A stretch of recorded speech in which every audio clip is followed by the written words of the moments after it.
윤석열 대통령과 명태균 씨의 통화 육성 공개가 적지 않은 파장을 불러온 가운데 오늘 국회 운영위원회 국정감사에서도 여야는 공천 개입 의혹을 두고 충돌했습니다. 야당은 명 씨와 거리를 뒀다는 대통령실의 해명이 거짓으로 드러났다고 압박했지만 여당은 곧 1심 재판을 앞둔 이재명 대표 방탄용 공세라며 반발했습니다. 국회 취재기자 연결합니다. 손효정 기자. 네, 국회입니다. 네, 운영위 국감에서도 어제 공개된 녹취가 다뤄지고 있겠죠? 네, 대통령 비서실 등을 대상으로 한 국회 운영위 국정감사는 여야 충돌 속에 몇 차례 정회하다가 조금 전 오후 5시부터 다시 시작했습니다. 야당은 대통령실 증인들을 상대로 윤석열 대통령과 명태균 씨의 대화 녹취에 관련된 의혹을 따져 물었습니다. 문제의 녹취는 대통령 취임과 2년 전 재보궐선거 공천 발표를 하루 앞둔 2022년 5월 9일 윤 대통령이 공관위에 김영선을 공천해달라고 했다는 취지로 말하자 명 씨가 평생 은혜를 잊지 않겠다고 답한 내용입니다. 야당은 대선 경선 이후 명 씨와 연락을 끊었다는 대통령실 해명은 거짓이었다고 몰아세웠지만 정진석 비서실장은 해당 해명은 기억에 의존한 발언으로 거짓말이 아니라며 공천 개입 의혹도 민주당의 일방적인 주장일 뿐이라고 맞섰습니다. 경선 이후에는 대통령 문자 주고받지 않았다, 통화한 사실 없다 이렇게 얘기했잖아요. 그거는 거짓말. 대통령실의 알림은 네.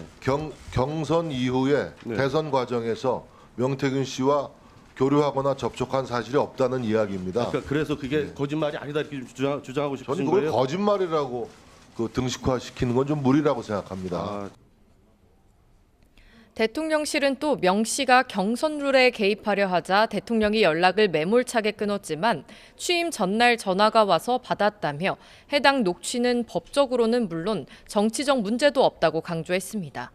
여당도 민주당이 공개한 녹취가 짜깁기 된 게 아니냐며 1심 선고를 앞둔 이재명 대표를 지키기 위한 기획 폭로라고 목소리를 높였습니다. 이재명 아버지 보호하겠다고 일방적으로 국감 증인 불러서 창피 주고 막말한 것도 모자라서 이제 그게 안 통하니까 어제부터 막가파식 폭로 일삼는 것 같은데 민주당식 정치 공작이 사람을 죽이고 이게 폭력이에요. 국정감사 증인으로 채택된 김건희 여사와 대통령실 일반 증인의 출석 문제를 두고도 여야 간 고성이 오갔습니다. 김 여사를 비롯한 불출석 증인의 동행 명령 발부 안건이 상정되자 여당은 의회 폭거라며 반발했지만 야당 주도로 의결됐습니다. 우리가 요청한 증인 30명은 단 한 명도 부르지 않았어요. 근데 여러분들만 부른 이런 증인들을 갖고 오지 않았다고 해서 이렇게 일사천리로 무분별하게 강행해도 되는 겁니까? 이게 국회입니까? 검찰입니까? 경찰입니까? 사법기구입니까? 이번 국정감사에서 국민들이 원하는 게 뭡니까?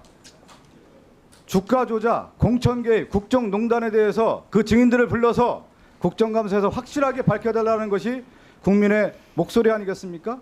국민을 대신해서 부르기 때문에 누구도 거부할 수 없었다.